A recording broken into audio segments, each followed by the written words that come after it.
hablaremos de empresas transnacionales. Para poder hablar de esto, primero es importante entender la diferencia entre dos conceptos. ¿Qué es el sector privado y qué es el sector público en un país?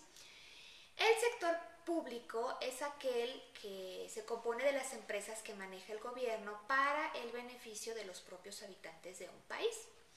Y el sector privado son las empresas que manejan capitalistas que no tienen ligas con el gobierno y que tienen estos negocios para su propio beneficio económico. Como en México, como empresas del gobierno, el sector público, pudiéramos mencionar Pemex, Petróleos Mexicanos, y bueno, un ejemplo de una empresa en el sector privado pudieran ser los supermercados, las tiendas de ropa en los centros comerciales, que pertenecen a inversionistas privados. Ahora, es posible que haya elementos de un mismo giro tanto en el sector privado como en el sector público. Por ejemplo, una escuela.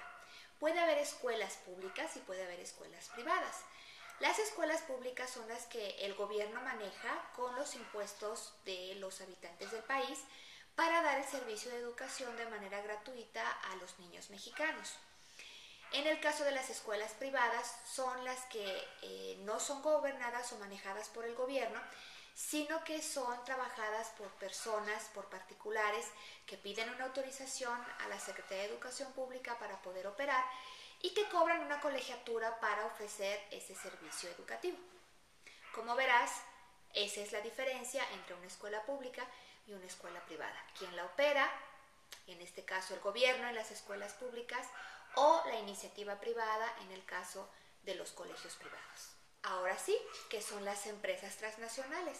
Pues son aquellas empresas del sector privado que han crecido tanto que han trascendido a las fronteras de su propio país. Son empresas que tienen presencia en muchos países del mundo. Por ejemplo, dentro de la industria alimenticia tenemos a McDonald's, que es un restaurante, una cadena de restaurantes de comida rápida. Tenemos a las compañías de refrescos como Coca-Cola o Pepsi. Tenemos a fabricantes de automóviles como General Motors y como Ford. Tenemos compañías que se dedican a hacer productos electrónicos como pudiera ser Sony o como pudiera ser Panasonic, entre muchas otras. Esas son las empresas transnacionales. Ahora, las empresas transnacionales juegan un papel importante en la globalización porque por supuesto están en muchos países al mismo tiempo y se convierten en entidades muy poderosas incluso ante los gobiernos. Veamos cómo.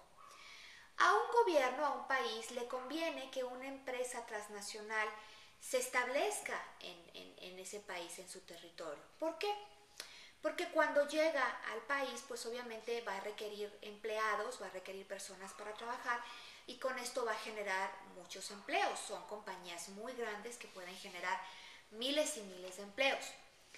Entonces, eso resuelve un problema que normalmente pueden tener gobiernos de países en desarrollo, que es la falta de empleos. No tienen en qué tener ocupada a la gente y pues obviamente la gente no tiene en qué trabajar y no tiene cómo cubrir sus necesidades básicas. Cuando llega una empresa transnacional ofrece miles de puestos, miles de fuentes de trabajo para las familias, para los habitantes de ese país.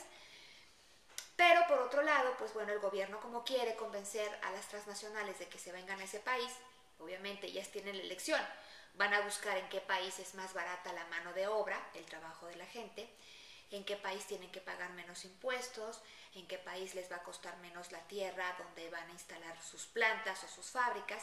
Y bueno, pues los gobiernos con tal de convencer a estas compañías de que se instalen en sus países, muchas veces les dan unas ventajas enormes. A veces les regalan los terrenos o les condonan los impuestos, o les dicen que no van a pagar impuestos durante X tiempo o les bajan mucho los impuestos. Y bueno, con esto muchas veces se logra convencer, se logra hacer que sea atractiva la inversión de estas empresas transnacionales.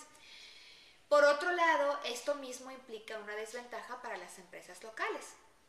Vamos a suponer que llega a tu ciudad una gran empresa transnacional que se dedica a la venta de pantalones, a la fabricación y venta de pantalones.